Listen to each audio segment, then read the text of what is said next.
BJP और प्रधानमंत्री मोदी जहां राम राम का खेल खेल रहे हैं, वहीं India political front seat sharing का खेल खेल रहा है। गोदी मोदी मीडिया की बातों पर आप मत जाइए, लेकिन अंदर से जो खबरें छन कर आ रही हैं उससे पता लग रहा है कि इंडिया पॉलिटिकल फ्रंट ने करीब 203 सीटों पर कैसे सीट शेयरिंग होगी ये फैसला कर लिया है। इसमें महाराष्ट्र भी शामिल है, पंजाब भी शामिल है, दिल्ली भी शामिल है, बिहार भी शामिल है, झारखंड भी शामिल है और पश्चिम बंगाल भी शामिल है। यानी ममता, केजरीवाल, कांग्रेस, उद्धव ठाकरे, शरद पवार सब एक प्लेटफॉर्म पर आ गए हैं।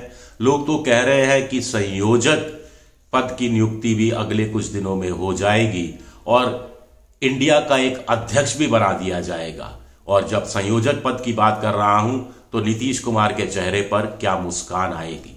नमस्कार, मैं हूं आपका दोस्त विजय विद्रोही। आप मुझसे जुड़ चुके हैं, इसके लिए आप सबका तहे दिल से शुक्रिया और अगले 10-12 मिनट में आपसे जुड़े रहने की कोशिश करूंगा। तो भले ही अखबारों में, गोदी मीडिया चैनलों में जो भी चल रहा हो, लेकिन आप महाराष्ट्र की बात करें तो सीधे सुप्रिया सुले, शरद पवार की बेटी के बयान पर यकीन कीजिए। उनकी बेटी शरद पवार की सुप्रिया सुले बारामती लोकसभा से जो चुनाव लड़ती हैं, उनका एक बड़ा बयान आया है। उन्होंने कहा है कि पिछले दिनों दिल्ली में सोनिया गांधी, मल्लिकार्जुन खड़गे, शरद पवार और उद्धव ठाकरे के बीच बातचीत हुई और महाराष्ट्र की सभी 48 सीटों के लिए सीट शेयरिंग तय हो गई है कि कौन कहां से लड़ेगा। अब ये संजय निरुपम, संजय राउत, इनके चक्रों में मत पड़िए कि 23 सीटें, 12 सीटें, 14 सीटें। आप देखिए, नाना पटोले की बात पर यकीन कीजिए। नाना पटोले ने भी कहा है, कांग्रेस के अध्यक्ष जो हैं महाराष्ट्र के, कि सुप्रिया सुले सही कह रही हैं, सीट शेयरिंग तय हो गई है और अगले 10-12 दिन में कहानी सामने आ जाएगी, बता दिया जाएगा। अभी चीजों को गुप्त रखा जा रहा है। सब 13 जनवरी, 14 जनवरी का इंतजार कर रहे हैं। 14 जनवरी को राहुल गांधी की न्याय यात्रा निकलेगी और 15-16 जनवरी के आसपास या उसके आसपास ही इंडिया की एक बैठक भी हो सकती है या बिना बैठक बुलाए भी सीट की ऐलान किया जा सकता है। ये बड़ी बात सामने आ रही है। नाना पटोले ने भी समर्थन कर दिया और उद्धव ठाकरे के कुछ लोगों ने भी समर्थन कर दिया और सुप्रिया सुले ने भी समर्थन कर दिया। और आपको क्या चाहिए सबूत के तौर पर? नाना पटोले ने कहा कि विनिबिलिटी, जो जहां से जीत सकता है वो सबसे बड़ा फैक्टर होगा। हालांकि संजय राउत और कुछ और लोगों का कहना है कि उद्धव ठाकरे और शरद पवार के बीच सीट शेयरिंग हो गई है। कांग्रेस और उद्धव ठाकरे का जो गुट है शिवसेना का, उसमें सीट शेयरिंग होना बाकी है। और यहां मुंबई की 2-3 सीटों का हवाला दिया जा रहा है। बस 2-3 सीटें हैं मुंबई की फंसी हुई, जो फंसी हुई हैं इस रूप में कि जैसे मुंबई साउथ सीट है, जो अरविंद सावंत है, शिवसेना उद्धव ठाकरे गुट के 2 बार से सांसद हैं। मुरली देवड़ा वहां कांग्रेस के उम्मीदवार हैं।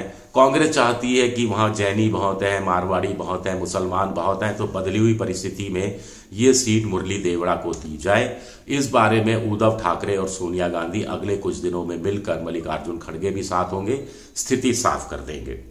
इसी तरह मुंबई नॉर्थ सेंट्रल सीट है, जो कि जिस कांग्रेस चाहती है और उस पर उद्धव ठाकरे गुट को कोई ऐतराज भी नहीं है, क्योंकि यहां से पूनम महाजन बीजेपी की चुनाव लड़ती हैं और उद्धव ठाकरे का तो कोई कैंडिडेट वहां से लड़ भी नहीं रहा था।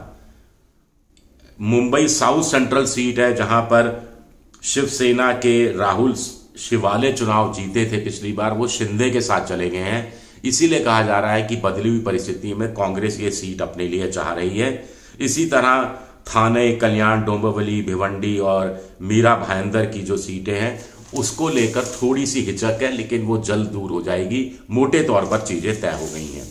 एक दूसरा जो चक्कर था वो था आम आदमी पार्टी को लेकर। आपको ध्यान होगा कि आम आदमी पार्टी के पुराने नेताओं के पुराने बयान, अरविंद केजरीवाल से लेकर भगवत मान ने तो यहां तक कह दिया था कि दिल्ली और पंजाब में महिलाएं अपने बच्चों को दुनिया की सबसे छोटी कहानी सुनाएंगी, जिसका शीर्षक होगा एक थी कांग्रेस। अब यही भगवत मान कह रहे हैं कि देश को बचाना है, संविधान को बचाना है, देश बचेगा, संविधान बचेगा तो पॉलिटिकल पार्टियों का वजूद भी बचेगा। यानी कांग्रेस और आम आदमी पार्टी को एक साथ आना है, सीट शेयरिंग करनी है। लोग कह रहे हैं कि पिछली बार जब बात हुई थी, पिछले साल दिल्ली में बात हुई थी, दिल्ली की सीटों को लेकर तो कहा गया 5 पर आम आदमी पार्टी लड़े, 2 पर कांग्रेस लड़े, 4 पर आम आदमी पार्टी लड़े, 3 पर कांग्रेस लड़े। लेकिन तब बात अटक गई थी क्योंकि आम आदमी पार्टी हरियाणा में भी कुछ सीटें मांग रही थी। लेकिन अब बदली हुई परिस्थितियों में जब इंडिया नाम का पॉलिटिकल फ्रंट बन चुका है, 3-3, 4-4 बैठकें हो चुकी हैं, तो आम आदमी पार्टी के रवैये में भी फर्क आया है और वो कह रहे हैं कि सिर्फ लोकसभा चुनाव के मद्देनजर समझौता किया जाएगा और इसके बदले में अगर कुछ विधानसभा सीटों में आपकी जो बढ़त बनी हुई है उसका नुकसान भी उठाना पड़ा जाए तो भी वो आपको उसको भुगतने के लिए तैयार होना चाहिए, क्योंकि लार्जर इंटरेस्ट की बात हो रही है, सबके हक की, सबके वजूद की, सबकी आज़ादी की और संविधान बचाने की जब बात हो रही है, तो लोकतंत्र बचाने की बात हो रही है, तो ये छोटी मोटी चीजें मैटर नहीं करती। बड़ी बात है कि वीडियो कॉन्फ्रेंस से अरविंद केजरीवाल एड्रेस कर रहे थे अपने पदाधिकारियों को और उन्होंने पहली बार कहा खुलकर, क्या कहा कि आम आदमी पार्टी इंडिया पॉलिटिकल अलायंस का एक हिस्सा है लोकसभा चुनाव को लेकर और सीट शेयरिंग के तहत हमारे जिम्मे जितनी सीट आएंगी वो हम सीट जीतने की 100% कोशिश करेंगे और जहां जहां हम हमारे सीट शेयरिंग में जो सीटें हमारे पास नहीं आएंगी वहां से कार्यकर्ता आम आदमी पार्टी का आकर उन सीटों पर चुनाव प्रचार करेगा जहां पर सीट शेयरिंग के तहत आएंगी। तो उन्होंने साफ मान लिया कि सीट शेयरिंग हो रही है। यही अरविंद केजरीवाल कुछ दिन पहले कह रहे थे पंजाब में जाके कि सभी 13 सीटों के लिए हमें कमर कस लेनी है और अब उनके रवैये में इतना बड़ा परिवर्तन आया है। तो इससे भी ये साफ निकलता है कि पर्दे के पीछे कुछ कुछ पक रहा है, काफी कुछ पक चुका है और इसकी घोषणा होने वाली है। भगवत मान ने तो कह ही दिया, उन्होंने कहा कि आप अगली बैठक का इंतजार कीजिए, अगली बैठक में आपको पता लग जाएगा, अगली इंडिया पॉलिटिकल फ्रंट की बैठक में सब कुछ तय हो जाएगा और अगली पॉलिटिकल फ्रंट जो इंडिया है उसकी बैठक जल्द होगी, बहुत जल्द होगी। जल्द यानी अब मलमास चल रहा है तो 14 जनवरी के बाद कभी भी हो सकती है और कोशिश यही करेंगे, जो सूत्र बता रहे हैं कि 22 जनवरी से पहले जब राम मंदिर का उद्घाटन होगा इस तरह की बैठक करके एक बड़ी बैठक करके एक बड़े फैसले सामने रख दिए जाएं।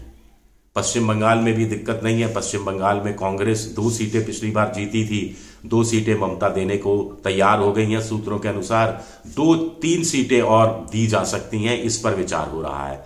तो कुल मिलाकर झारखंड में भी देख रहे हैं कि एक उनके जो मंत्री हैं, विधायक है, उन्होंने अपनी जगह खाली कर दी है।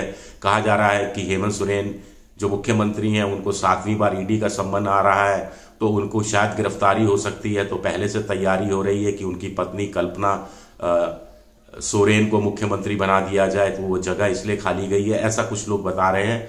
लेकिन इतनी कयासबाजी की जरूरत नहीं है। मोटे तौर पर वहां भी समझौता तय है, नीतीश के साथ भी समझौता तय है।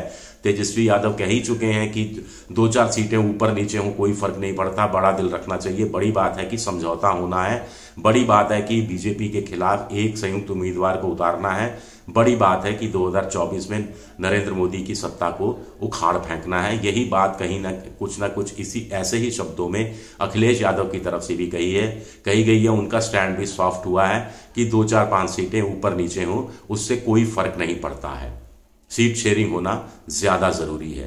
तो कुल मिलाकर महाराष्ट्र की 48, बंगाल की 42,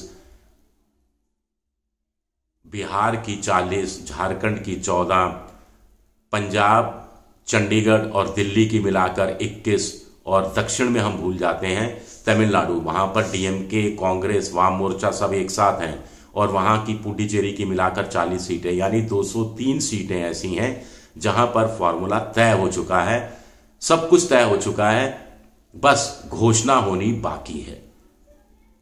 कुछ लोग तो कह रहे हैं कि संयोजक पद के लिए भी नीतीश कुमार का नाम तय हो चुका है और एक अध्यक्ष भी बनाया जाएगा जो सबको मान्य इस रूप में होगा कि सोनिया गांधी को बनाया जाता है तो कोई ऐतराज नहीं करेगा। आने वाले समय में अगर मायावती आना चाहती हैं, नवीन पटनायक आना चाहते हैं, जगन मोहन रेड्डी आना चाहते हैं तो भी उनको कोई ज्यादा ऐतराज नहीं होगा। तो इस संदर्भ में ये 2 बड़ी घोषणाएं भी क्या होंगी ये देखना अपने आप में दिलचस्प रहेगा। शुक्रिया मेरा ये वीडियो देखने के लिए। पसंद आए तो लाइक कीजिए, सब्सक्राइब कीजिए, शेयर कीजिए और घंटी जैसी आकृति बेल आइकन दबा दीजिए ताकि नया वीडियो आए तो तत्काल आपको पता लग जाए। आप मेंबरशिप ड्राइव में जा सकते हैं, मेंबरशिप ड्राइव में जाकर आप मेरी वित्तीय मदद की कोशिश कर सकते हैं। इसके लिए मैं आपका आभारी रहूँगा, लेकिन लाइक, सब्सक्राइब, शेयर ज़रूर कीजिए। शुक्रिया, बहुत बहुत शुक्रिया।